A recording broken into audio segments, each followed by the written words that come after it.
Good morning class, कैसे हो आप लोग। आज हम लोग नामकरण के बारे में डिस्कशन करेंगे।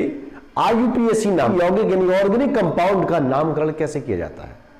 तो पहले तो हम ये समझ लें कार्बनिक यौगिक क्या होते हैं।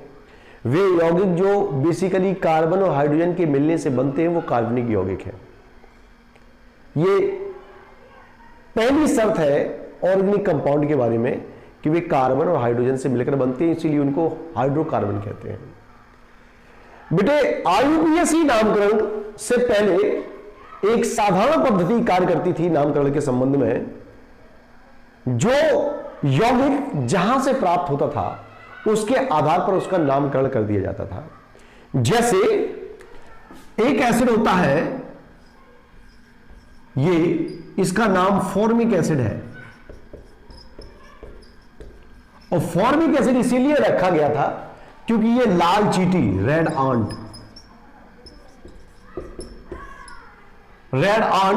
यानी लाल चींटी में खोजा गया था, जिसको हम लोग कहते हैं फॉर्मिक रफा। फॉर्मिक रफा के नाम से इसका नाम जो है फॉर्मिक एसिड रखा गया। तो पहले जो पद्धति प्रचलन में थी, जो पदार्थ जहां से मिलता था उसके आधार पर उसका नामकरण कर दिया जाता था। ऐसे ही एक और एसिड होता है जिसको कहते हैं हम लोग एसिटिक एसिड, CH3COOH। इसको हम लोग एसिटिक एसिड कहते हैं और इसको विनेगर में खोजा गया था। विनेगर में खोजा गया था और विनेगर को एसीटम कहते हैं या फिर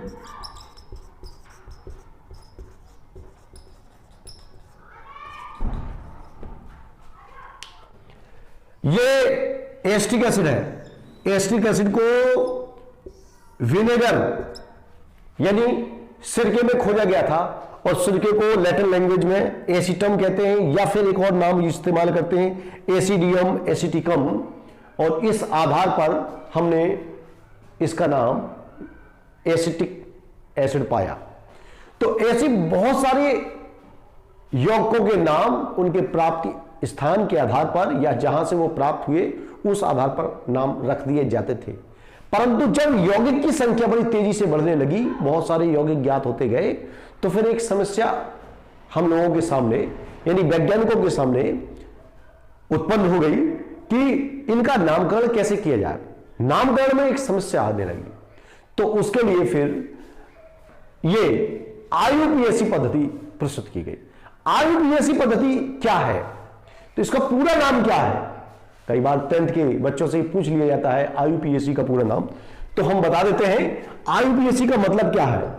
इंटर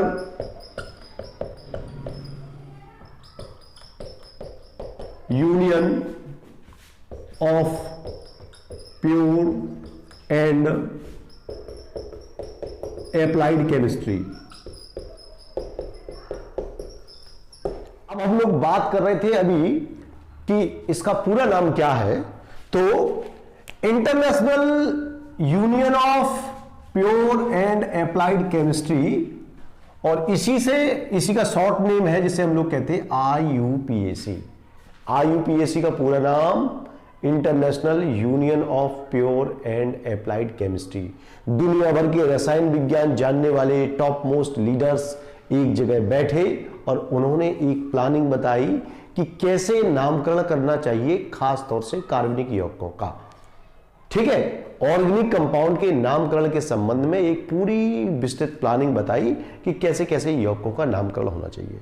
क्योंकि कार्बनिक यौगिकों की संख्या 22-23 लाख अभी तक पहुंच चुकी है और भी पता नहीं कितने कार्बनिक यौगिक प्रकृति में उपस्थित है, इनकी अभी खोज जारी है। तो नामकरण के लिए एक प्रॉपर एक रूपरेखा आईयूपीएसी ने प्रस्तुत की।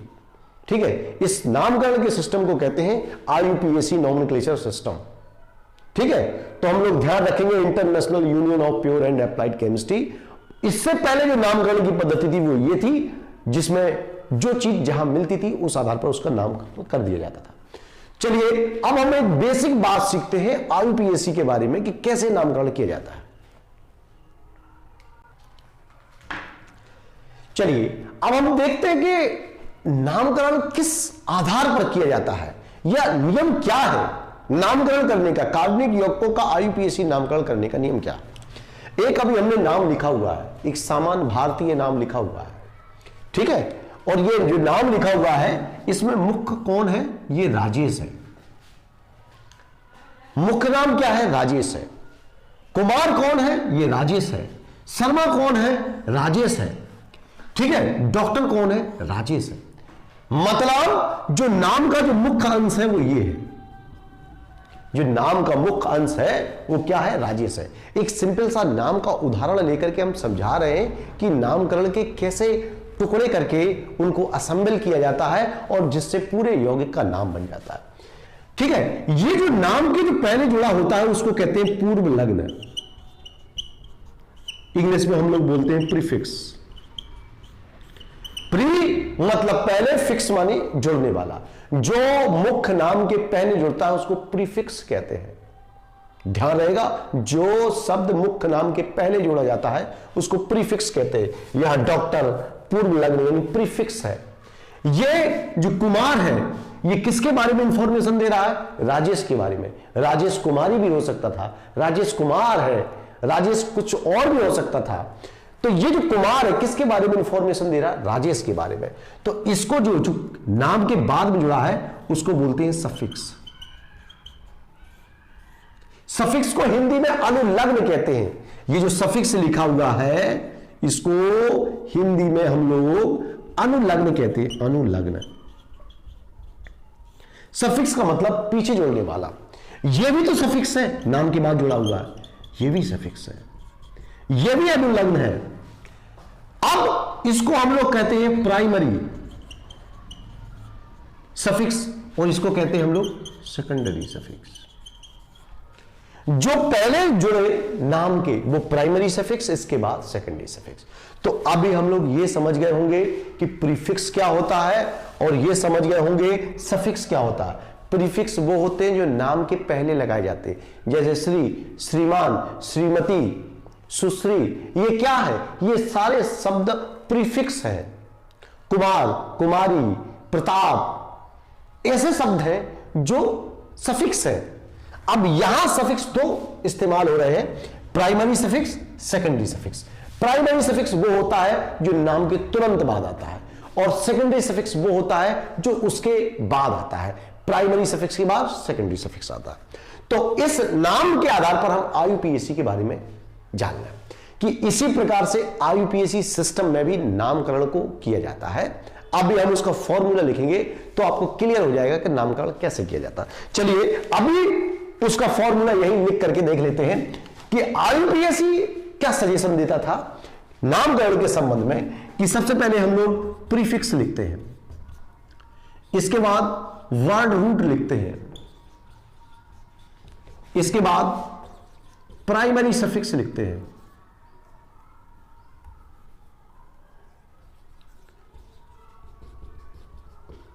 और इसके बाद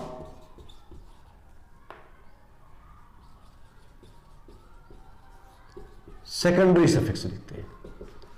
यह आईयूपीएसी नामकरण का तरीका है लिखने का कि पहले क्या चीज लिखा जाएगा। वर्ड रूट क्या होता है? कार्बनिक यौगिक की श्रृंखला में कितने कार्बन है उस आधार पर वर्ड रूट लगता है। प्रीफिक्स क्या होता है? नाम के पहले लगाए जाते हैं। प्राइमरी सफिक्स क्या होता है? नाम के बाद लगाए जाएंगे। सेकेंडरी सफिक्स क्या होता है? उसके बाद लगाए जाएंगे। तो चलिए अब हम देखते हैं कि आईयूपीएसी सिस्टम में नामकरण कैसे किया जाता है।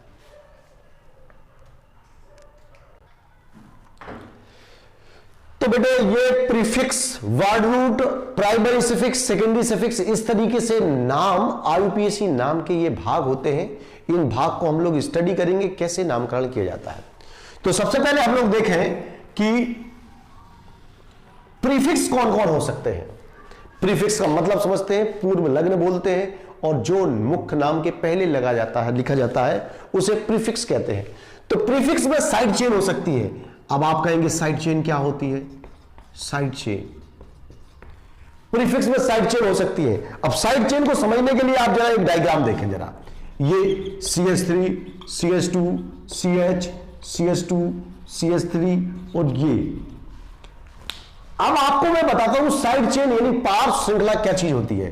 यह होती है मुख्य श्रृंखला, इसको बोलते हैं कार्बनिक यौगिक की मुख्य श्रृंखला, और इस मुख्य श्रृंखला से जो जुड़ी हुई है इसको बोलते हैं हम लोग साइड चेन।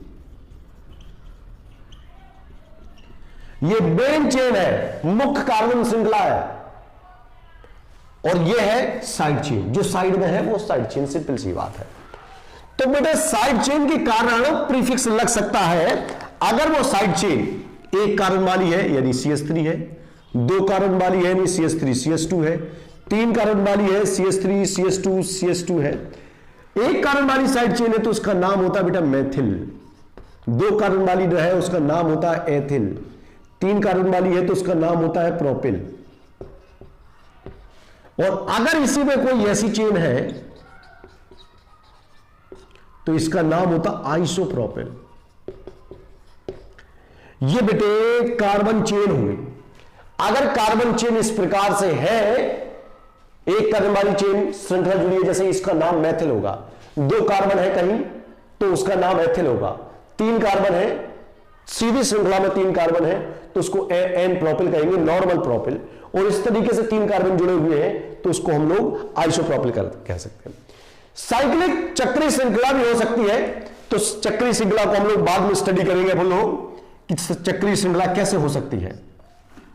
इसके अलावा Cl जुड़ा हो सकता है, Br हो सकता है, F हो सकता है, I हो सकता है, NO2 हो सकता है, NO हो सकता है। इसको हम लोग क्लोरो कहते हैं, इसको प्रीफिक्स के रूप में ब्रोमो कहते हैं, इसको फ्लोरो कहते हैं, आयोडो कहते हैं, नाइट्रो कहते हैं, और इसको कहते हैं नाइट्रोसो।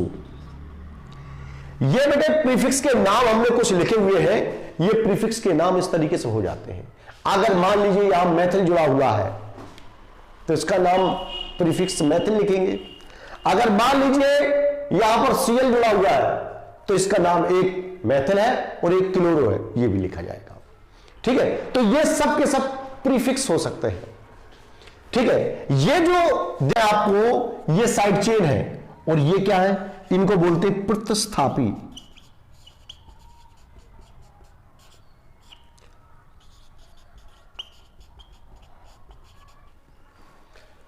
इनको प्रतिस्थापी यानी सब्स्टिट्यूएंट्स बोलते हैं। ठीक है, तो प्रीफिक्स क्या क्या बन सकते हैं इस बात को ध्यान रखेंगे। या तो प्रीफिक्स साइड चेन हो सकते हैं, जैसे एक कार्बन वाली को मेथिल, दो कार्बन वाली को एथिल, तीन कार्बन वाली को अगर सीधी श्रृंखला है तो प्रोपिल, और नहीं तो आइसोप्रोपिल। इस तरीके से chloro, bromo, fluoro, iodo, NO2 या NO में से कुछ हो सकता है, उनके नाम chloro, bromo, fluoro, iodo, nitro, nitroso आदि ये प्रीफिक्स के रूप में इस्तेमाल किए जाते हैं। जैसा प्रीफिक्स लगा हुआ है वैसा ही हम लोग नाम इस्तेमाल करेंगे। चलिए, अब बेटे दूसरी चीज जो महत्वपूर्ण होती है वर्ड रूट। अब ये देखिए, समझते जाइए। अभी हमने बताया कि कार्बनिक यौगिक में साइड चेन के रूप में क्या है, मेथिल एथिल है या नहीं है, प्रतिस्थापी समूह। ये Cl है, Br, Cl जुड़ा हो, Br, I, F, NO, NO2, ये सब के सब प्रतिस्थापी समूह होते हैं, प्रतिस्थापी समूह। और ये क्या होती है, साइड चेन होती है। साइड चेन एक कार्बन वाली हो सकती है या फिर एक से ज्यादा कार्बन वाली हो सकती है। चलिए, अब इसको जानने के बाद अब हम दूसरी चीज पे आ जाते हैं जिसे हम लोग बोलते हैं वर्ड रूट, मूल अक्षर बोलते हैं इसको। क्या बोलते हैं, मूल अक्षर। वर्ड रूट क्या होगा, इसका निर्धारण कार्बन परमाणुओं की संख्या से होता है। कार्बन परमाणुओं की संख्या से कैसे, जैसे मान लीजिए ये देखो, जानते हैं हम लोग, जान गए हैं ना, इसको क्या कहते हैं, साइड चेन। जो चेन, ये चेन है, ये चेन है, और चेन के साइड में जो जुड़ा है उसको कहते हैं साइड चेन। तो बेटा जो चेन में कितने कार्बन है, जो मुख्य चेन है कार्बनिक यौगिक की, ये चेन है कार्बनिक यौगिक की चेन, इसमें कुल कितने कार्बन है उस आधार पर वर्ड रूट इस्तेमाल होता है। मुख्य चेन में कार्बन की संख्या के कारण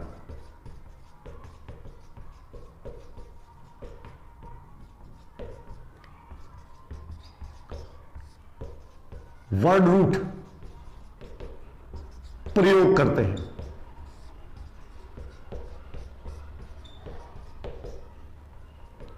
इसका ध्यान रखें। मुख्य चेन में कार्बन की संख्या के कारण वर्ड रूट का प्रयोग करते हैं। देखो कार्बन 1 2 3 4 5 कार्बन हो सकते हैं, 6 7 8 9 10 11 12 13। तो कार्बन की संख्या इस आधार पर हो सकती है। कार्बन की संख्या 1 हो सकती है, 2 3 4 5 6 7 8 9 10 11 12 13 कार्बन। तो अगर कार्बन 1 है तो उसको हम लिखते हैं मैथ, 2 के लिए इस्तेमाल करते हैं एथ, 3 के लिए इस्तेमाल करते हैं प्रोप, 4 के लिए इस्तेमाल करते हैं ब्यूट, पढ़ते ब्यूट है लिखते बट है, 5 के लिए लिखते हैं पेंट, 6 के लिए हेक्स, 7 के लिए हेप्ट, 8 के लिए ऑक्ट, 9 के लिए नॉन, 10 के लिए डेक, 11 के लिए अनडेक, 13 के बाद 14 15 16 टेट्राडेक, पेंटाडेक, हेक्साडेक।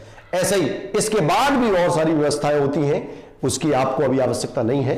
अभी 10th और 12th तक आपको नामकरण यहीं तक रहेंगे, ठीक है। तो मुख्य चेन में कार्बन की संख्या के कारण वर्ड रूट प्रयोग करते हैं। कार्बन की संख्या 1 2 3 4 5 होने पर उनके लिए क्या क्या वर्ड रूट इस्तेमाल किए जा सकते हैं वो यहां हमने प्रदर्शित कर दिया, ठीक है। अब चलिए इसके बाद अब चलिए देखते हैं कि प्राइमरी सफिक्स की बात करते हैं। भाई हमने दो चीजें क्लियर कर ली, प्रीफिक्स का, भाई नाम में कोई चीज जुड़ी हुई है, यौगिक की स्ट्रक्चर में कोई इस टाइप की चीजें जुड़ी हैं तो कौन सा प्रीफिक्स इस्तेमाल करेंगे, अगर इस टाइप की कोई चीजें जुड़ी है तो प्रीफिक्स क्या इस्तेमाल करेंगे।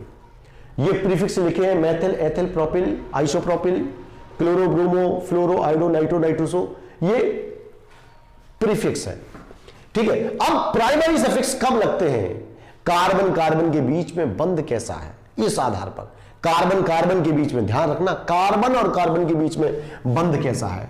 कार्बन कार्बन के बीच में सिंगल बॉन्ड है, कार्बन कार्बन के बीच में डबल बॉन्ड है, कार्बन कार्बन के बीच में ट्रिपल बॉन्ड है।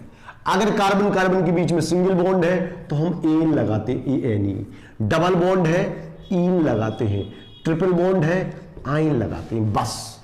अब प्राइमरी सफिक्स में देखें, कार्बन कार्बन के बीच में सिंगल बॉन्ड होगा एन लगेगा, डबल बॉन्ड है ईन लगेगा, ट्रिपल बॉन्ड है आइन लगेगा। ये प्राइमरी सफिक्स क्लियर हो गया। इसके बाद बारी आती है सेकेंडरी सफिक्स की, ठीक है। तो हम लोग यहां लिख सकते हैं कि प्राइमरी सफिक्स में कि बंधों की संख्या कार्बन कार्बन की मध्य के आधार पर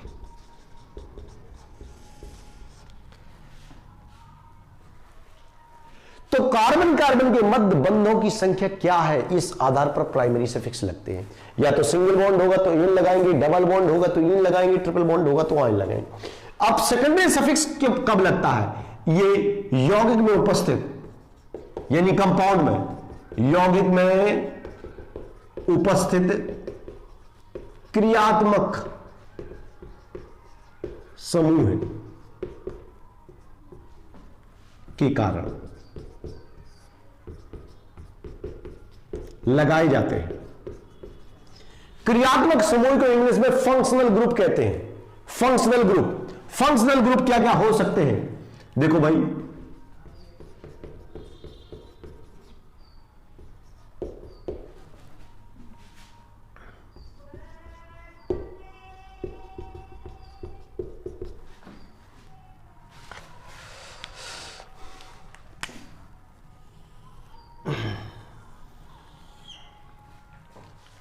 फंक्शनल ग्रुप क्या क्या हो सकते हैं और उसके लिए सेकेंडरी सफिक्स क्या इस्तेमाल कर सकते हैं हम लोग। Functional group COOH, COOR, COX, CONS2, CN, NC, CHO, ketone group, alcohol, SH, NS2।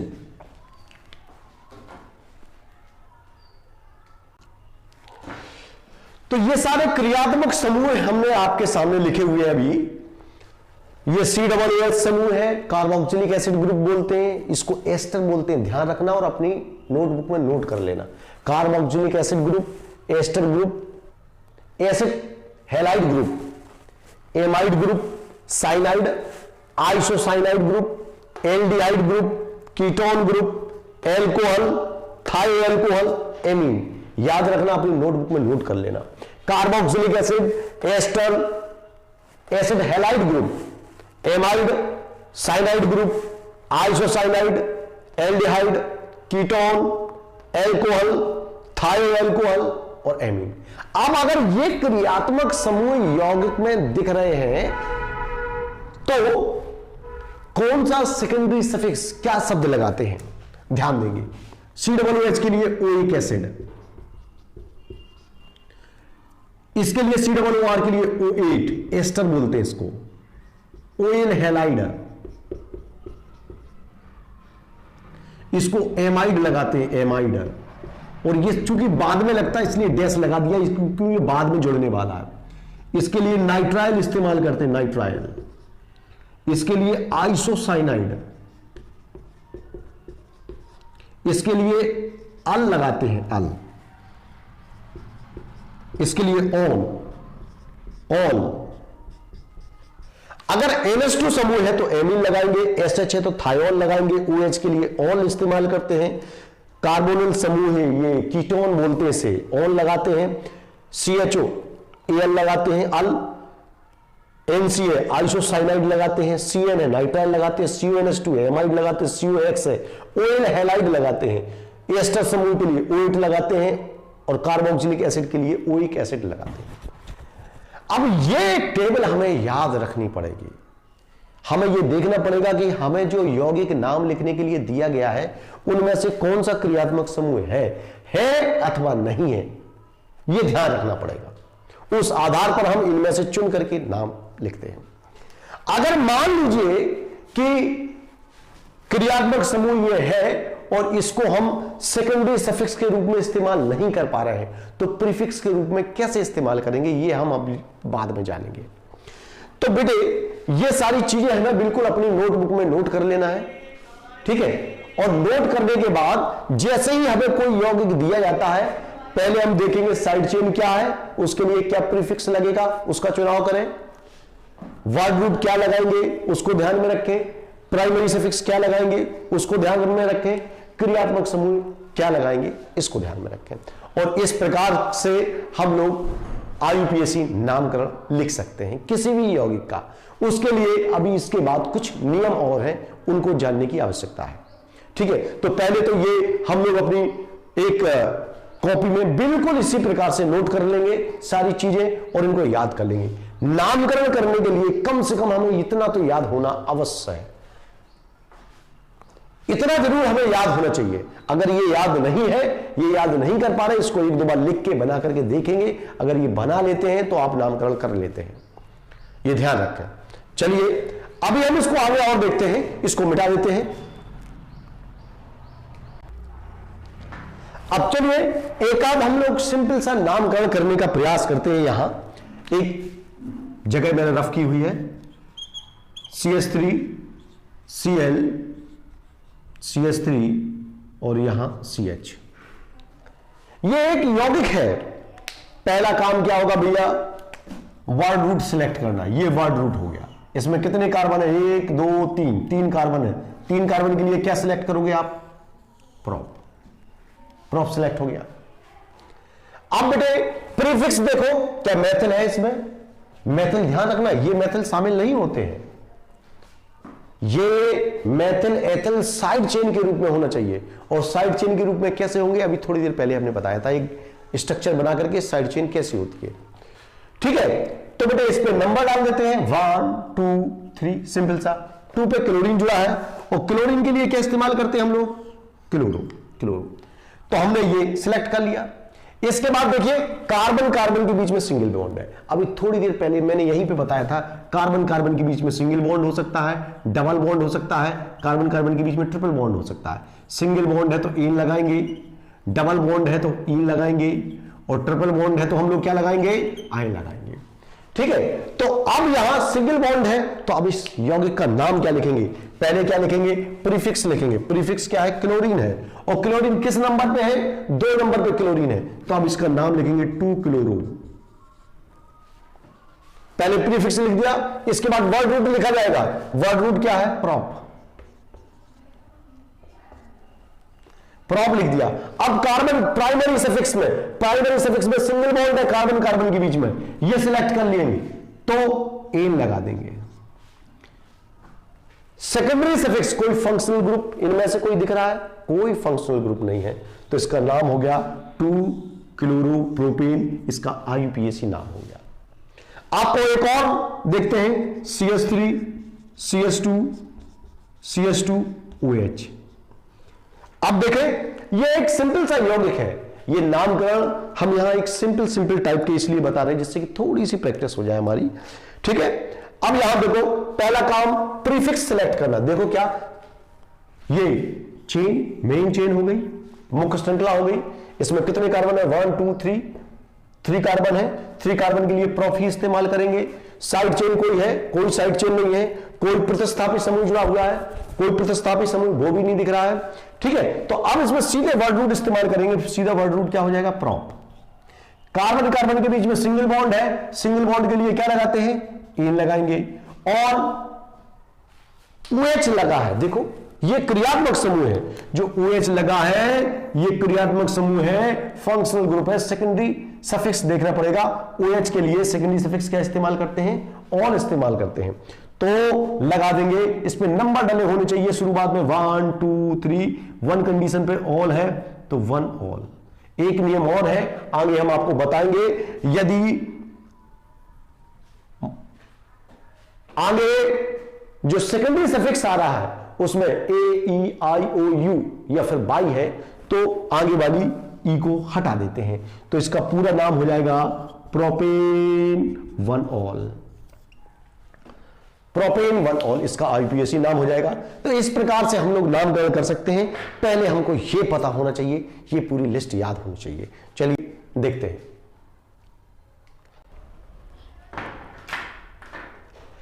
चलिए अब कुछ सिंपल से एग्जाम्पल देखते हैं। देखिए CH3 CH3 CH3 CH2 CH3 CH3 CH2 CH2 CH3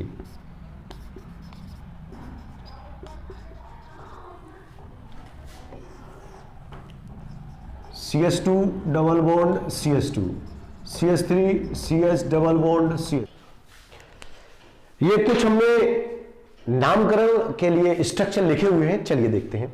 देखिए बेटे, इसमें केवल 2 कार्बन है, 2 कार्बन के लिए हम लोग पहले लिखेंगे वर्ड रूट एथ और इसके बाद सीधा एन, इसका नाम है इथेन। IUPAC नाम की बात कर रहा हूं। इसमें 3 कार्बन है, 1 2 3, 3 कार्बन है, तो वर्ड रूट इस्तेमाल करेंगे प्रोप, मैथ एथ प्रोप।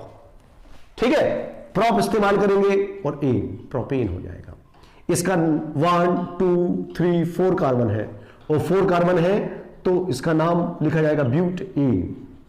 इसमें 3 कार्बन है और इसमें अभी एक चीज और लगाई जा सकती है, साइड चेन CH3। अब ये जो साइड चेन लगी हुई है ये प्रीफिक्स बन जाएगा, ये प्रीफिक्स के रूप में लिखी जाएगी 1 2 3। ये इसका मेथिल CH3 है, इसमें 1 कार्बन है तो इसको प्रीफिक्स के रूप में लिखा जाएगा 2 मिथाइल प्रोपेन, ये इसका नाम है। ठीक है, बहुत सिंपल से, अभी इनके लिए कोई विशेष नियम की आवश्यकता नहीं है, सीधे सीधे हम लोग कर सकते हैं, खासतौर से 10th स्टैंडर्ड के बच्चों के लिए तो स्पेशली। ठीक है, इसमें देखो 2 कार्बन है, 1 2 कार्बन। ठीक है, एथ लिखा जाएगा, वर्ड रूट इसका एथ, क्योंकि हमें फॉर्मूला पता होना चाहिए। पहले हम लोग प्रीफिक्स लिखते हैं, इसके बाद वर्ड रूट लिखते हैं, इसके बाद प्राइमरी सफिक्स लिखते हैं, इसके बाद सेकेंडरी सफिक्स लिखते हैं। ये फॉर्मूला हम लोग यहां इस्तेमाल करते हैं। ठीक है, ये एथ हो गया। अब चूंकि कार्बन कार्बन के बीच में यहां डबल बॉन्ड दिख रहा है तो अब यहां एन नहीं लगाएंगे, जैसा कि यहां एन लगाया था। यहां एन क्यों लगाया था, क्योंकि कार्बन कार्बन के बीच में सिंगल बॉन्ड है, यहां कार्बन कार्बन के बीच में क्या है, डबल बॉन्ड है, तो अब क्या लगाएंगे, ई। ये बात कर रहे हैं हम लोग प्राइमरी सफिक्स की। प्राइमरी सफिक्स या तो एन होगा या ईन होगा या फिर आयन होगा। एन तब जब सिंगल बॉन्ड होता है, ईन तब जब डबल बॉन्ड होता है, आयन तब जब ट्रिपल बॉन्ड होता है। तो अभी चूंकि डबल बॉन्ड आया है तो एथीन नाम लिख दिया। इसका नाम देखो 1 2 3, 3 कार्बन है, 3 कार्बन के लिए प्रॉप लिखते हैं। प्रॉप 1 कंडीशन पे ईन है तो 1 ही रहती है, तो इसको लिखेंगे प्रोपीन। ठीक है, इधर देखो 1 2 3 4, ये 4 कार्बन है, 4 कार्बन के लिए हम लोग ब्यूट लिखेंगे और 2 कंडीशन पे डबल बॉन्ड है तो हम पूरा नाम लिखेंगे इसका ब्यूटीन 2 या ब्यूट टू ईन। अब यहां 2 क्यों लिखा, यहां 1 क्यों नहीं लिखा, क्योंकि प्रोपीन हमेशा 1 ही होती है। आप इधर डबल बॉन्ड लगा तब भी 1 होगा, इधर डबल बॉन्ड लगा होगा तब भी 1 होगा, लेकिन ब्यूटीन में ऐसा नहीं है। ब्यूटीन में डबल बॉन्ड यहां है तो ब्यूटीन 2 है, डबल बॉन्ड यहां है तो ब्यूटीन 1 है, डबल बॉन्ड यहां है तो भी ब्यूटीन 1 है, क्योंकि फिर नंबरिंग अगर डबल बॉन्ड यहां हो गया तो नंबरिंग यहां से होने लगता है। ठीक है, नंबरिंग वहां से करते हैं, इसके लिए अभी आगे हम नियम बताएंगे। हो सकता है इसी वीडियो में आगे या नहीं तो अगले वीडियो में हम आपको ये नियम, सारे नियम एक एक करके सिखाने का प्रयास करेंगे कि नामकरण वास्तव में कैसे किए जाते हैं, नियम आधारित बड़े बड़े जटिल यौगिकों के। ठीक है, तो ब्यूटीन हो गया। इधर से देखो नंबरिंग 1 2 3 1 2 3, नंबरिंग यहां से भी कर सकते हैं, नंबरिंग यहां से भी कर सकते हैं, लेकिन हम नंबरिंग कहां से करेंगे, यहां से। क्यों, क्योंकि यहां से 1 2 कंडीशन पे क्लोरीन है, तो जहां से प्रतिस्थापी समूह या साइड चेन निकट मिले नंबरिंग वहां से करना श्रेष्ठ है। तो नंबरिंग यहां से करेंगे 1 2 3 4। अगर ये Cl यहां जुड़ा होता है तो नंबरिंग हम यहां से करते, क्योंकि यहां से Cl पास है। तो हम लोग ध्यान रखते हैं बड़े बड़े यौगिकों में जब नंबरिंग की बात आती है, अंकन करने की बात आती है, तो अंकन वहां से करते हैं जहां से साइड चेन या प्रतिस्थापी समूह निकट दिखे। ठीक है, 2 पर क्लोरीन जुड़ा है तो इसका नाम हो जाएगा, प्रीफिक्स लिखेंगे 2 क्लोरो, इसके बाद वर्ड रूट लिखेंगे, प्रीफिक्स लिख गया, वर्ड रूट लिखेंगे 1 2 3 4 के लिए क्या लिखेंगे, ब्यूट, और सिंगल बॉन्ड है ईन लिखेंगे 2 क्लोरो ब्यूटेन, इसका IUPAC नाम हो गया। इधर देखें 1 2 3 4 है ना, 1 2 3 4। नंबरिंग डबल बॉन्ड की तरफ से करते हैं, क्योंकि इसका एक क्रम होता है। अगर प्रतिस्थापी समूह और द्विबंध में हम लोग द्विबंध या यूं कहें असंतृप्त बंध को अधिक वरीयता देते हैं और उसका ध्यान अधिक रखते हैं प्रतिस्थापी समूह की तुलना में। Cl एक प्रतिस्थापी समूह है और ये द्विबंध है, नंबरिंग हम लोग द्विबंध के हिसाब से करेंगे। अगर इसी के साथ साथ क्रियात्मक समूह होता तो नंबरिंग क्रियात्मक समूह के हिसाब से करते। नंबरिंग 1 2 3 4, 3 पर क्लोरीन जुड़ा है, नाम लिखा जाएगा 3 क्लोरो ब्यूट, डबल बॉन्ड है ब्यूट 1 ईन या ब्यूटीन 1, 3 क्लोरो ब्यूट 1 ईन, ये इसका IUPAC नाम हो जाएगा। चलिए और देखते हैं, इसमें एक कार्बन है मेथेनॉल। चलिए अब ये देख रहे हैं ना, ये इसमें 2 कार्बन 1 2, 2 कार्बन के लिए वर्ड रूट इस्तेमाल करते हैं, एथ सिंगल बॉन्ड होगा बीच में, ईन, ई हटा करके ऑल जोड़ देते हैं, इथेनॉल। और आगे वाली ई क्यों हटा देते हैं, यदि सेकेंडरी सफिक्स की शुरुआत AEIOU और बाई, AEIOU और बाई से हो रही हो, यदि सेकेंडरी सफिक्स का प्रारंभ AEIOU और बाई से हो रहा हो, ये ऑल जो है सेकेंडरी सफिक्स है और इसमें ओ लगा है तो आगे वाला ई कैंसिल हो जाएगा, ये ध्यान रखेंगे। तो टोटल नाम क्या हो जाएगा इसका, इथेनॉल। इसमें देखो 1 2 3, नाम हो जाएगा prop single bond in 1 all. अब यहां ओ लगा हुआ है इसलिए आगे वाला ई कैंसिल हो जाएगा, प्रोपेन 1 ऑल, या इसका नाम लिखा जा सकता है प्रोपेनॉल 1। इसमें देखो 1 2 3, propan 2 ol. OH secondary suffix है, OH सेकेंडरी सफिक्स है और ये 2 कंडीशन पे 2 पोजीशन पे लगा हुआ है, तो प्रॉप इसलिए क्योंकि वर्ड रूट 1 2 3 कार्बन है तो प्रॉप लगा दिया, सिंगल बॉन्ड है तो एन लगा दिया, ऑल लगा दिया, और ये O आ रहा है इसलिए आगे वाली ई कैंसिल हो जाएगी, तो नाम हो जाएगा प्रोपेन टू ऑल या प्रोपेनॉल 2। प्रोपेनॉल 2 भी लिखा जा सकता है। तो बेटा ये कुछ नामकरण के बारे में बेसिक बातें थी, इनको देखें। इसके बाद हम कुछ और बेसिक नियम आपके सामने प्रस्तुत करते हैं।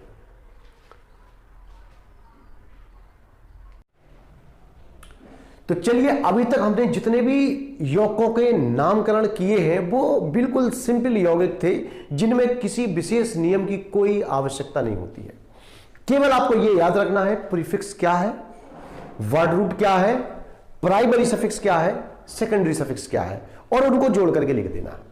ठीक है, सिंपल सिंपल छोटे छोटे यौगिक जो कि हाई स्कूल स्तर पर पूछे जाते हैं वो अभी हमने समझा है। अब हम देखते हैं कुछ बड़े यौगिक जिनके लिए कुछ और सामान्य नियम की आवश्यकता होती है, उनका नामकरण कैसे करते हैं, और साथ ही हम देखेंगे कि जो नियम है वो कैसे फॉलो किए जाते हैं। हम उन नियम को अपने एग्जाम्पल के माध्यम से समझाने का प्रयास करेंगे कि आप नामकरण को कैसे कर सकते हैं। सबसे पहली बात तो ये कि जो अभी हमने वीडियो में पीछे बताया आपको, टेबल प्रीफिक्स कौन होते हैं, किसके लिए क्या शब्द इस्तेमाल किया जाता है, वर्ड रूट मतलब कब मैथ लगाना है, कब एथ लगाना है, कब प्रॉप लगाना है, ये आपको याद होना चाहिए। प्राइमरी सफिक्स कार्बन कार्बन के बीच में सिंगल बॉन्ड है तो एन लगाना है, डबल बॉन्ड है इन लगाना है, ट्रिपल बॉन्ड है आइन लगाना है। इसके बाद क्रियात्मक समूह फंक्शनल ग्रुप, आपके मन में प्रश्न उठ रहा होगा कि ये फंक्शनल ग्रुप क्या होते हैं, तो बताते हैं कि किसी अणु का वह भाग जो सर्वाधिक अभिक्रियाएं प्रदर्शित करता है उसे फंक्शनल ग्रुप यानी क्रियात्मक समूह कहते हैं। क्रियात्मक समूह के आधार पर जो द्वितीयक अनुलग्न जिसे कहते हैं सेकेंडरी सफिक्स कहते हैं, कौन सा सेकेंडरी सफिक्स लगेगा, आपने देखा होगा COOH हो सकता है, COOR हो सकता है, ऐसे बहुत सारे क्रियात्मक समूह हो सकते हैं। उनके लिए हम लोग क्या क्या सेकेंडरी सफिक्स इस्तेमाल करते हैं। अब चलिए हम लोग नामकरण के कुछ बेसिक नियम की बात करते हैं। कोई भी यौगिक दिया गया, जैसे कुछ यौगिक अभी हमने लिख लिए हैं, यौगिक लिखे हुए हैं, तो पहला ध्यान ये रखेंगे selection of the longest carbon chain. सबसे पहला काम, जो भी आप यौगिक देखेंगे जिसका नामकरण करना है, अगर सिंपल यौगिक है तो उसका नामकरण कैसे करना है आपको पीछे बता दिया गया है, लेकिन अगर कुछ बड़े यौगिक है उनका नामकरण कैसे करना है उसके लिए आपको ध्यान रखना है। पहली बात, selection of the longest carbon chain. आपको लंबी से लंबी कार्बन श्रृंखला का चुनाव करना है, और लंबी से लंबी कार्बन श्रृंखला के चुनाव के समय आपको दो बातें याद रखना है। नंबर 1 मैक्सिमम कार्बन हो, नंबर 2 मैक्सिमम साइड चेन हो। साइड चेन के बारे में हमने अभी पहले पीछे बता दिया था साइड चेन क्या होती है, लेकिन फिर भी यहां बता दे रहे हैं कि ये देखो मेन चेन है, पेरेंट चेन बोलते हैं इसको, हमने लिखा है पेरेंट चेन, इसको क्या बोलते हैं, पेरेंट चेन बोलते हैं।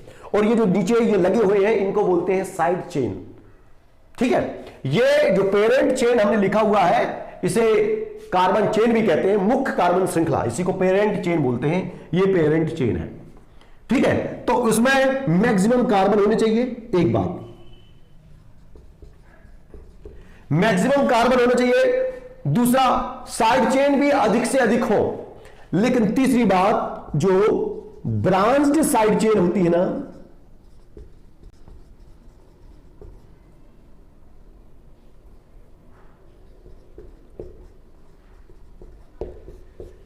यह ध्यान रखना है कि ब्रांच्ड शाखित पार्श्व श्रृंखला मिनिमम हो। जैसे ये आप देख रहे हैं ये साइड चेन है, ये भी साइड चेन है, एक ये साइड चेन है, ये भी साइड चेन है, लेकिन अगर आप इसको मुख्य श्रृंखला बनाएंगे तो ये जो साइड चेन है इसमें ब्रांच लगी है, देखो साइड चेन में भी ब्रांच लगी है, ये साइड चेन हो गई और इसमें भी ये ब्रांच लगी है, तो ऐसी होती है शाखित साइड चेन, वही लिखा है branched side chain. Branch side chain ना हो तो अच्छा है, लेकिन फिर भी अगर मिलती है तो उसके लिए एक व्यवस्था है, अभी हम बाद में बताएंगे।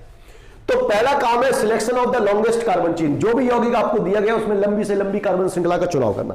अब भाई कार्बन श्रृंखला का चुनाव इसमें कर लेते हैं, भाई लंबी कार्बन श्रृंखला ये हो जाएगी। कार्बन श्रृंखला, ऐसी कार्बन श्रृंखला का चुनाव करते हैं जिसमें ज्यादा से ज्यादा कार्बन हो, ज्यादा से ज्यादा साइड चेन हो, लेकिन शाखित साइड चेन कम से कम हो। ठीक है, दूसरा काम है नंबरिंग ऑफ सिलेक्टेड चेन। जो आप चेन को सिलेक्ट करते हो उसके ऊपर नंबरिंग करना होता है। नंबरिंग किसी भी सिरे से कर सकते हैं, नंबरिंग किसी भी सिरे से कर सकते हैं, लेकिन अब इसके भी कुछ नियम हैं, चलिए देखते हैं।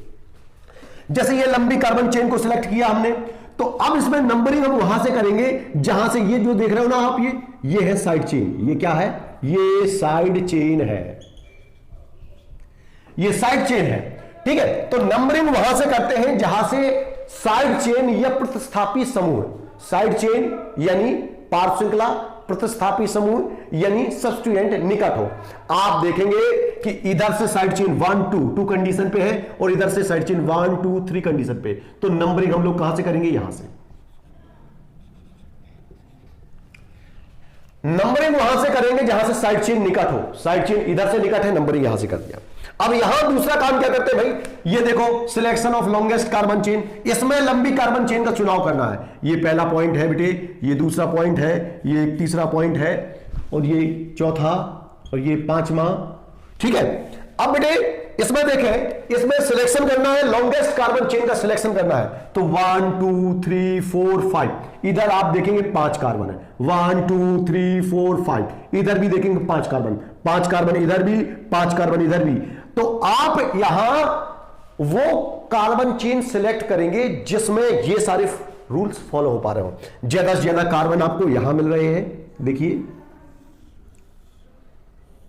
इस व्यवस्था में देखो 5 कार्बन है, 2 साइड चेन है, और ब्रांच साइड चेन एक भी नहीं है, कोई भी ब्रांच साइड चेन नहीं मिल रही है आपको, ठीक है। अगर हम इसका सिलेक्शन इस तरीके से कर देते, ये कार्बन चेन को सिलेक्ट कर लेते, तो क्या होता है कि इसमें साइड चेन तो आपको एक मिलती, वो भी कैसी हो जाती, ये वाली साइड चेन जो है, अगर हम इसको ऐसे, इसको इस तरीके से सिलेक्ट कर लेते,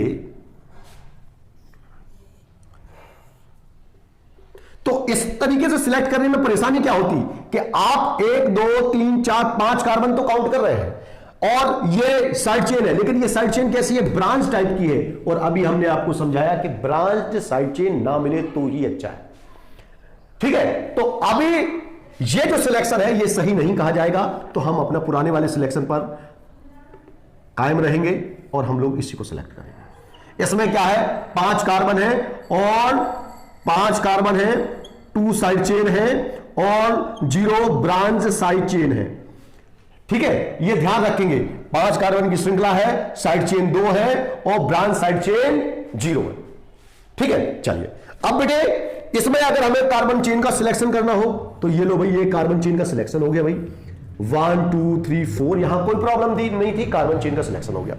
अब बेटे यहां नंबरिंग ऑफ कार्बन चेन पर नंबरिंग कहां से डालते हैं, जैसा कि हमने यहां अभी देखा था, क्या देखा था कि कार्बन चेन पर जो नंबरिंग डालते हैं वहां से डालते हैं जहां से साइड चेन या सब्स्टिट्यूट क्लोज हो, पास में हो। तो यहां से साइड चेन पास में है, हमने नंबरिंग डाल दिया। अब इसमें नंबरिंग डालने का तरीका या तो यहां से हो सकता है या नंबरिंग यहां से हो सकता है। अब आप यहां से नंबरिंग कर सकते हैं या यहां से कर सकते हैं, तो अब यहां आपको फैसला लेना है। देखो भाई, इधर से 1 2 कंडीशन पर साइड चेन है और इधर से 1 2 3 कंडीशन पर साइड चेन है। तो अभी हमने एक नियम सीखा है, नंबरिंग वहां से करते हैं जहां से साइड चेन निकट हो। साइड चेन यहां से निकट है, नंबरिंग यहां से किया जाएगा।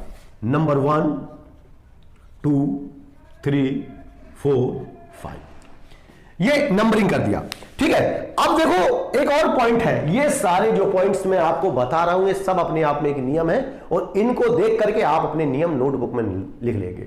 और इस वीडियो को आप देखने के बाद अगर कहीं कोई संदेह रहता है, कोई चीज समझ में नहीं आती, वीडियो को एक बार फिर से देखेंगे, आपका जो संदेह है, जो भ्रम है, वो दूर हो जाएगा और पूरा नॉमेनक्लेचर क्लियर हो जाएगा, ये मेरा वादा है।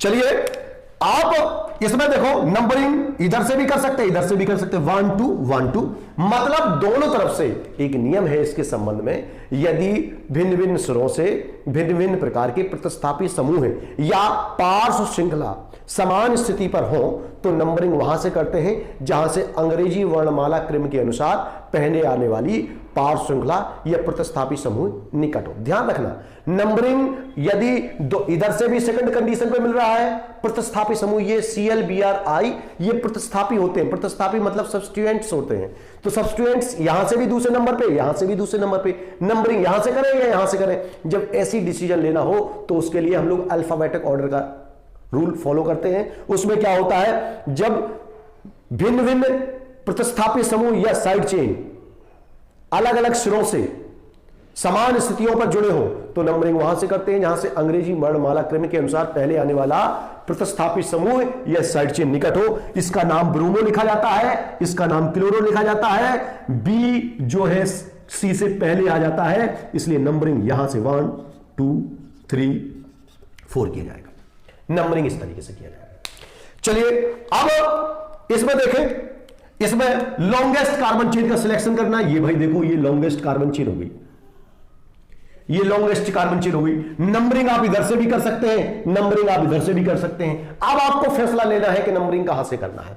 देखो इधर से 1 2 कंडीशन पर साइड चेन है, इधर से 2 कंडीशन पर प्रतिस्थापित समूह है। और हम लोग ध्यान रखेंगे कि साइड चेन की तुलना में जो सब्स्टिट्यूएंट होता है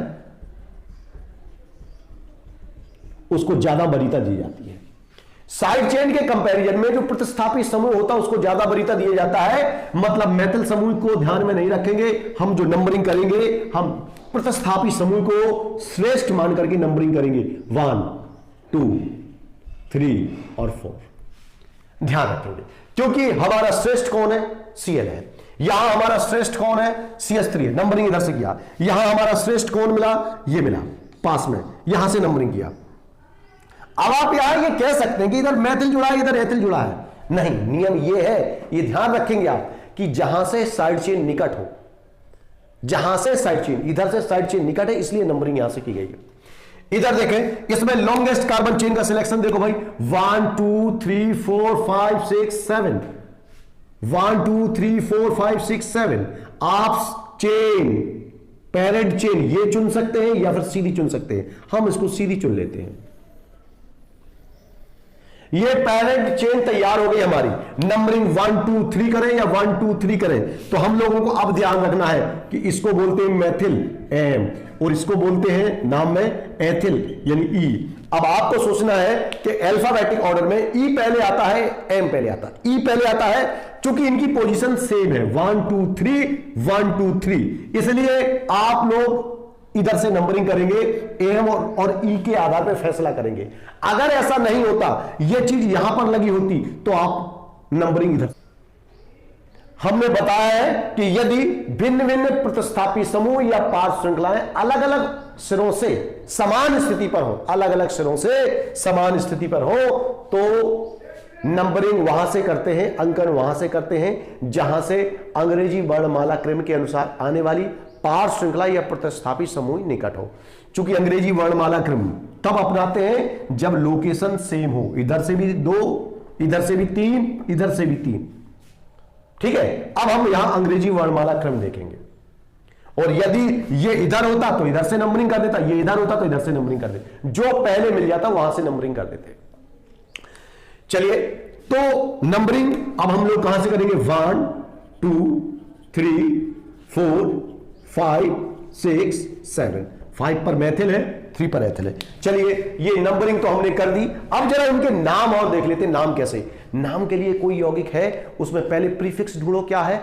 देखो वर्ड रूट क्या है, इसके बाद प्राइमरी सफिक्स क्या लग सकता है, इसके बाद देखना है सेकेंडरी सफिक्स क्या लग सकता है। तो बेटे इसका नामकरण करेंगे तो देखो 2 पर मैथिल जुड़ा हुआ है और 4 कार्बन की चेन है, तो प्रीफिक्स क्या हो जाएगा बेटा, मैथिल। ये प्रीफिक्स हो गया मैथिल। फिर हम लोगों को सूत्र याद रखना है। सूत्र के बारे में अभी हमने बताया, वर्ड रूट के पहले क्या लगाते हैं, प्रीफिक्स, फिर word root, primary suffix, secondary suffix. तो बेटे पहले प्रीफिक्स 2 मैथिल,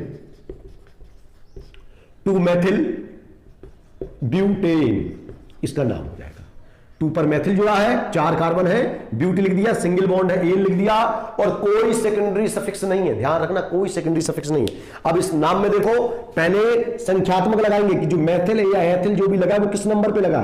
ये प्रीफिक्स हो गया, ये ब्यूट वर्ड रूट हो गया, और ये एन ये प्राइमरी सफिक्स हो गया, और सेकेंडरी सफिक्स इसमें है नहीं तो लगाना नहीं है। चलिए अब बेटे इसमें देखें, इसमें नंबरिंग 1 2 3 4 5 किया गया है। 3 पर एथिल है और 2 पर मैथिल है। देखो अब प्रीफिक्स लिखने का तरीका है। प्रीफिक्स कैसे लिखा जाता है, वर्ड रूट के पहले प्रीफिक्स लिखा जाता है, और प्रीफिक्स लिखने से पहले उसके लिए अंक लगाए जाते हैं। किस नंबर पे मैथिल या एथिल जुड़ा है वो नंबर पहले लिखा जाएगा। 2 पे जुड़ा है 2 लिखेंगे। अब यहां देखो 2 पर मैथिल जुड़ा है और 3 पर एथिल जुड़ा है, तो अब यहां लिखें कैसे कि मैथिल को पहले लिखें या एथिल को पहले लिखें। भाई इसको तो एम यानी मैथिल बोलते हैं और इसको एथिल बोलते हैं, तो ई पहले लिखा जाएगा या एम पहले लिखा जाएगा। तो प्रीफिक्स भी अल्फाबेटिक ऑर्डर में लिखे जाते हैं। अल्फाबेटिक ऑर्डर में जो प्रीफिक्स पहले आता है उसका जिक्र पहले करेंगे, और जो प्रीफिक्स बाद में आता है उसका जिक्र बाद में करेंगे। तो पहले लिखा जाएगा एथिल, हम इसका नाम लिखेंगे 3 एथिल 2 मेथिल। 3 पर एथिल जुड़ा है लिख दिया, 2 पर मेथिल जुड़ा है लिख दिया, 1 2 3 4 5 कार्बन के लिए 5 कार्बन के लिए हम लोग लिखेंगे पेंट। ये वर्ड रूट लगा दिया, ये क्या लग गया, ये वर्ड रूट लग गया, मुख्य नाम पेंट लगा दिया, और सारे सिंगल बॉन्ड है ए लगा दिया, और क्रियात्मक समूह है नहीं, इसलिए अभी हम लोगों को सेकेंडरी सफिक्स नहीं लगाना है। ये इसका नाम हो गया 3 इथाइल 2 मिथाइल पेंटेन। ठीक है, अब इधर देखिए नंबरिंग इधर से की हुई है, कार्बन चेन का सिलेक्शन हो गया, नंबरिंग हो गया, 2 पर ब्रोमो लगा है, 3 पर क्लोरो लगा है, तो हम लिखेंगे, अब हम लिखते हैं 3 क्लोरो 2 ब्रोमो। अब ये गलत हो गया, ये गलत हो गया। कैसे गलत हो गया भाई? अभी अभी हमने जस्ट आपको बताया है कि अगर प्रीफिक्स कई सारे हैं, मोर देन 2 या 2 से अधिक टाइप के प्रीफिक्स हैं, तो आप उनको अंग्रेजी वर्णमाला क्रम में अरेंज करेंगे। तो आप क्या करेंगे, पहले ब्रोमो 2 ब्रोमो 3 क्लोरो ब्यूटेन, ये नाम हो जाएगा 2 ब्रोमो 3 क्लोरो ब्यूटेन, इसका नाम हो गया। चलिए अब इधर इसको देखते हैं। ये भी एक नियम है अपने आप में कि यदि एक सिरे से पार्श्व श्रृंखला और दूसरे सिरे से प्रतिस्थापी समूह समान स्थिति पर हो, तो हम अंकन वहां से करते हैं जहां से प्रतिस्थापी समूह निकट हो। 1 2 3 4, 3 पर मेथिल है, 2 पर क्लोरो है, और क्लोरीन का सी जो है पहले आता है अल्फाबेटिक ऑर्डर में, तो हम पहले लिखेंगे 2 क्लोरो 3 मिथाइल, और इसके बाद 1 2 3 4 कार्बन के लिए वर्ड रूट क्या लिखेंगे, ब्यूट, और सिंगल बॉन्ड के लिए क्या लिखेंगे, एन। तो इसका नाम हो जाएगा 2 क्लोरो 3 मिथाइल ब्यूटेन। चलिए इधर देखें, इसका नामकरण नंबरिंग इधर से होगी, क्योंकि ई पहले इधर से मिल रहा है, और एम इधर से तीसरे नंबर पे है, और इधर से एथिल तीसरे नंबर पे है। तो हम लोग ध्यान रखते हैं जब ऐसी डिसीजन की कंडीशन आती है, समान स्थिति पर भिन्न भिन्न पार्श्व श्रृंखलाएं जुड़ी हो, तो नंबरिंग वहां से करते हैं जहां से अंग्रेजी वर्णमाला क्रम के अनुसार पहले आने वाली पार्श्व श्रृंखला निकट हो। अंग्रेजी वर्णमाला क्रम में कौन पहले आता है, ई पहले आता है, तो आप इसको लिखेंगे, इधर से नंबरिंग करेंगे और प्रीफिक्स के रूप में इसी को पहले लिखेंगे, क्योंकि ये पहले आता है।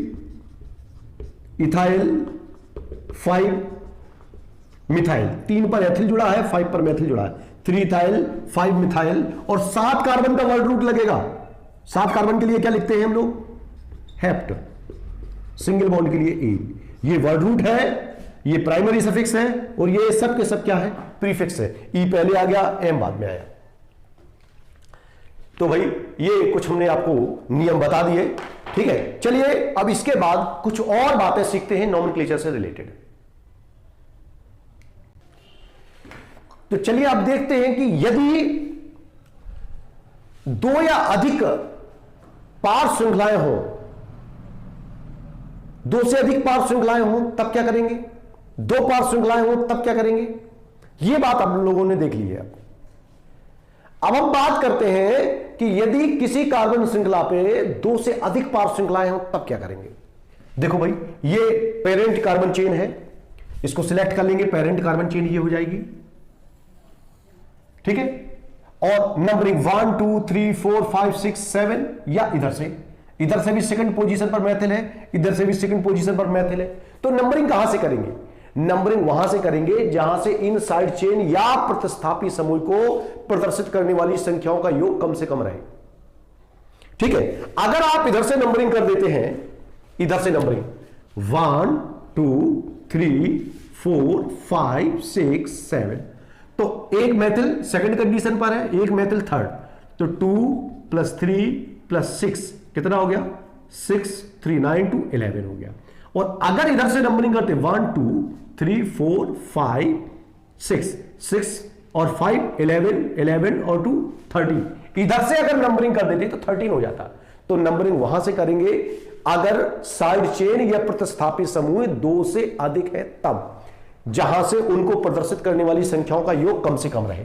इधर से अगर नंबरिंग करते हैं तो इन साइड चेन को प्रदर्शित करने वाली संख्याओं का योग कम है, और इधर से नंबरिंग करते तो योग ज्यादा आ रहा था, अभी हमने बताया 13 आ रहा था। ठीक है, तो इधर से हो जाएगा। अब ऐसे ही एक और कंपाउंड है अपने सामने, ये इसमें लॉन्गेस्ट कार्बन चेन हो गई, इधर क्लोरो है, आयोडो है, मेथिल है, इधर ब्रोमो है।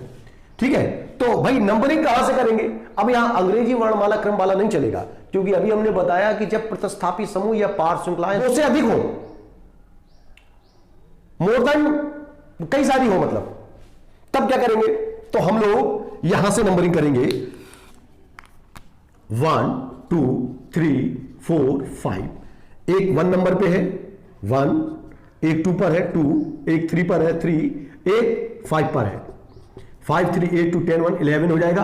अगर नंबरिंग यहां से कर देते हैं 1 2 3 4 5 5 4 9 3 12 और 1 13, इधर से टोटल कितना हो रहा? 13, जो कि गलत है, ये वाला टोटल सही।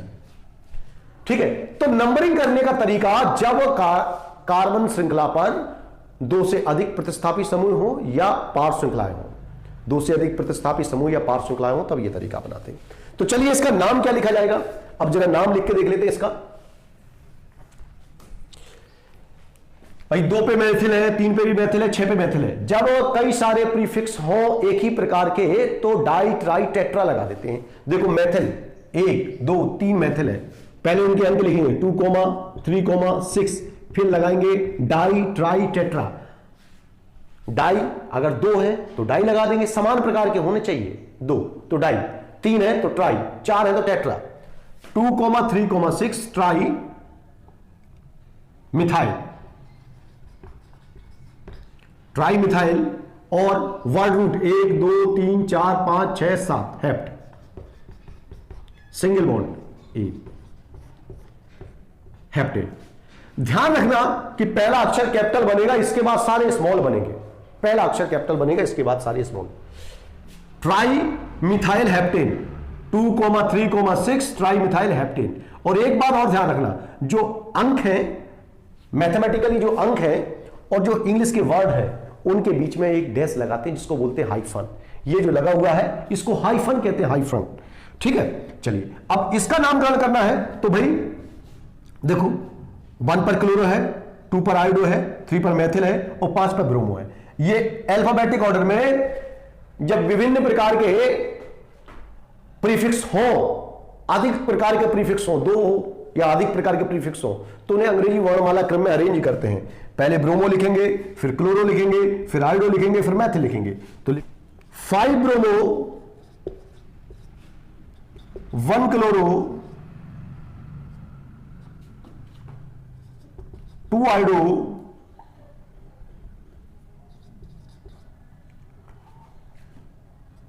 3 मिथाइल पेंटीन, ये इसका नाम है। 5 पर ब्रोमो लगा है, 1 पर क्लोरो है, 2 पर आयोडो है, 3 पर मिथाइल है और 5 कार्बन है, 1 2 3 4 5, तो पेंट लगा देंगे, सिंगल बॉन्ड है इसलिए एन लगा देंगे, तो इसका नाम हो जाएगा बेटे। चलिए तो ये हो गया। अब देखो यदि कोई शाखित पार श्रृंखला है, ब्रांच साइड चेन है, तो उसका नामकरण कैसे करते हैं? देखो भाई लंबी कार्बन चेन जिसमें ज्यादा से ज्यादा कार्बन आ जाए, ये लॉन्गेस्ट कार्बन चेन हो गई भाई, ये लॉन्गेस्ट कार्बन चेन हो गई।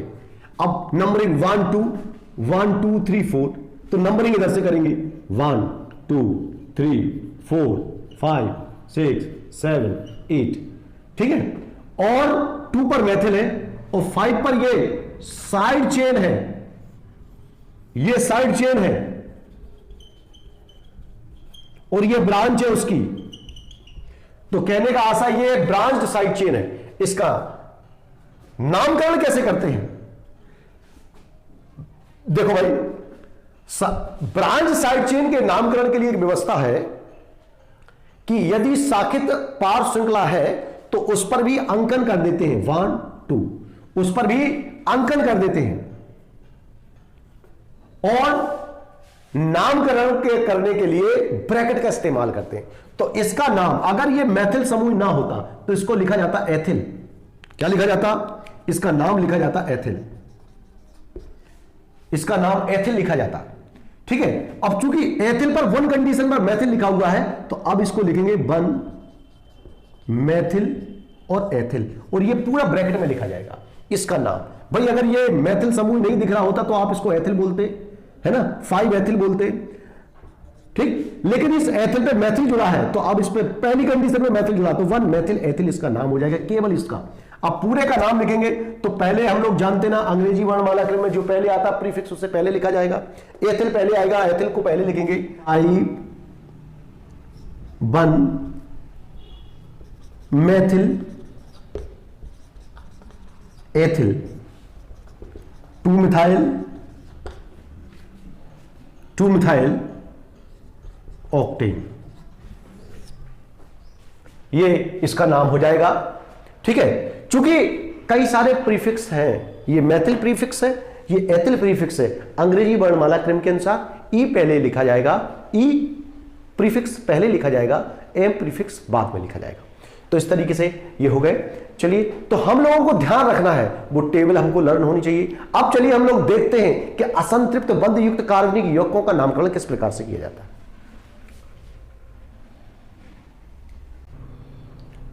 चलिए आइए अब देखते हैं कि असंतृप्त बंध युक्त कार्बनिक यौगिकों का नामकरण किस प्रकार से किया जाता है, उनमें क्या क्या सावधानियां रखते हैं।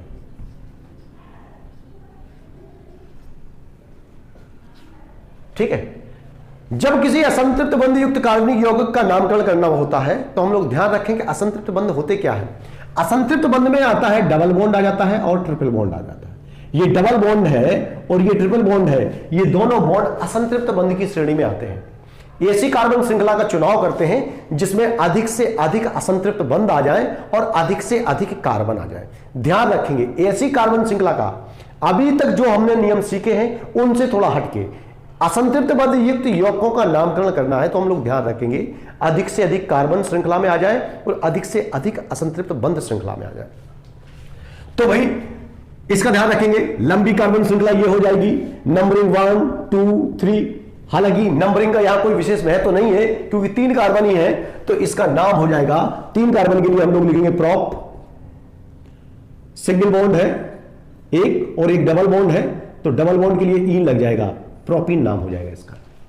ठीक है, अब इधर देखते हैं, ये CH3 CS double bond CH CH3, यहां 4 कार्बन है 1 2, लंबी कार्बन श्रृंखला तो ये हो जाएगी नंबरिंग ऑफ 1 2 3 4। 4 कार्बन है, 4 कार्बन के लिए वर्ड इस्तेमाल करेंगे ब्यूट। ठीक है, और 2 नंबर पे डबल बॉन्ड है ब्यूटीन, या आप लिख सकते हैं ब्यूटीन 2। ठीक है, तो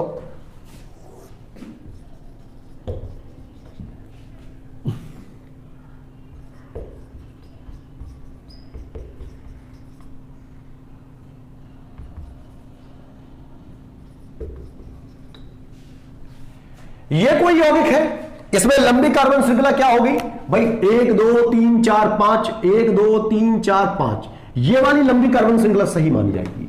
क्यों? क्योंकि इसमें अधिक से कार्बन है, अधिक कार्बन है और एक असंतृप्त बंध भी है। 1 2 3 4 5 इस तरीके से। लेकिन यहां नंबरिंग करने का क्रम थोड़ा सा अलग हो जाएगा। नंबरिंग वहां से करते हैं जहां से असंतृप्त बंध निकट हो। असंतृप्त बंध कहां से निकट है? यहां से 1 2 3 4 5। 3 पर एथिल जुड़ा है तो इसका नाम हो जाएगा 3 इथाइल। और 5 कार्बन है, 5 कार्बन के लिए क्या लिखेंगे? पेंट। डबल बॉन्ड है 1 पर पेंटीन, 3 इथाइल पेंटीन, या पेंट 1 इन 3 इथाइल पेंटीन 1। इस तरीके से इसका नाम हो जाएगा। ठीक है। अच्छा, मान लीजिए कि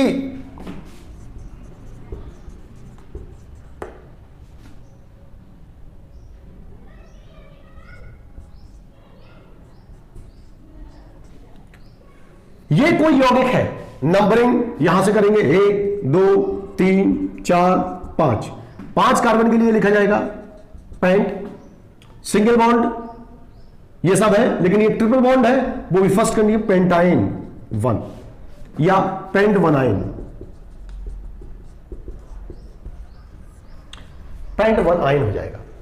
ठीक है, तो बेटे इस तरीके से हम लोग असंतृप्त बंध युक्त यौगिकों का नामकरण कर सकते हैं। चलिए कुछ और देखते हैं। मान लीजिए कहीं पर CH2 CH C triple bond CH,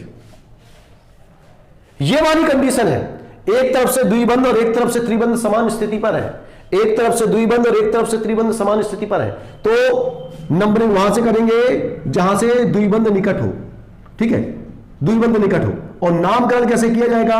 4 carbon है तो ब्यूट 1 इन 3 आयन। अब बेटा ये बाई आ रहा है, तो अभी हमने पीछे वीडियो में बताया था, आगे वाला ई कैंसिल हो जाएगा।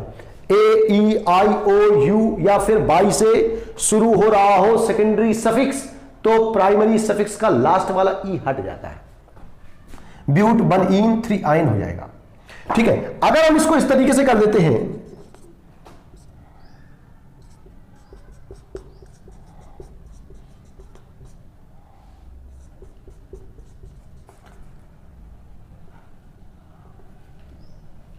अगर हम इसको इस तरीके से कर देते हैं तो 1 नंबरिंग देखो, लंबी कार्बन चेन तो यही रहेगी, लंबी कार्बन चेन यही रहेगी। नंबरिंग कहां से करेंगे? 1 2 3 4 5 6, 6 कार्बन।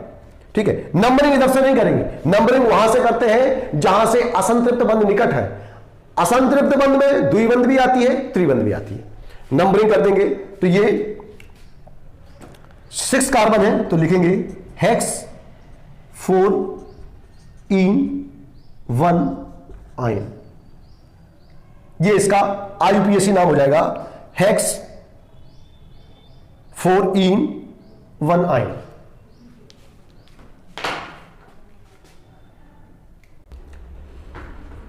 अब चलिए देखते हैं, यदि 2 से अधिक द्विबंध या समान प्रकार के असंतृप्त बंध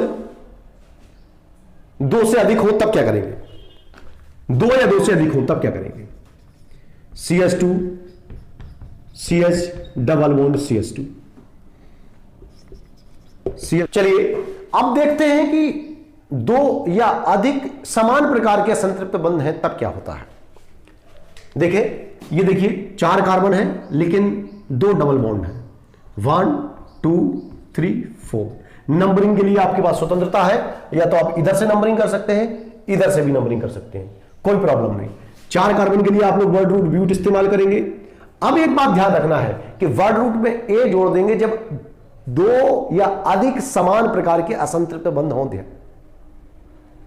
ध्यान रखेंगे इस बात का, 2 या अधिक समान प्रकार के असंतृप्त बंध हो, अर्थात या तो 2 या अधिक डबल बॉन्ड हो अथवा 2 या अधिक ट्रिपल बॉन्ड हो, तब हम लोग वर्ड रूट में स्पेशली ए जोड़ देंगे। ब्यूट लिखते हैं, अब हम लिखेंगे ब्यूटा। ब्यूटा 1 पे डबल बॉन्ड है और 3 पे डबल बॉन्ड, 1,3 डाई इन इसलिए क्योंकि डबल बॉन्ड है और डाई इसलिए क्योंकि 2 है। ठीक है, तो ब्यूटा 1,3 डाई इन हो जाएगा। इसमें देखो बेटे, लंबी कार्बन चेन आपके सामने है, नंबरिंग वहां से करेंगे जहां से असंतृप्त बंध निकट है। असंतृप्त बंध 1 2 3 4 5, 1 2 3 4 5 और 6। एक असंतृप्त बंध नंबर 1 पर है द्विबंध, और एक डबल बॉन्ड किस पे? नंबर 4 पर है। टोटल 6 कार्बन है, तो हम लोग हेक्स लिखेंगे, और हेक्स के साथ अब क्या लिखेंगे? हेक्सा। और हेक्सा क्यों लिखेंगे? क्योंकि डबल बॉन्ड 2 है। हेक्सा लिखेंगे, एक 1 पर है डबल बॉन्ड और एक 4 पर है, तो क्या लिखेंगे? 1,4 डाई इन। हेक्सा 1,4 डाई इन। इधर देखिए, इधर बेटे 1 2 1 2 सेम कंडीशन, आपके पास स्वतंत्रता है, कहीं से भी नंबरिंग कर सकते हैं।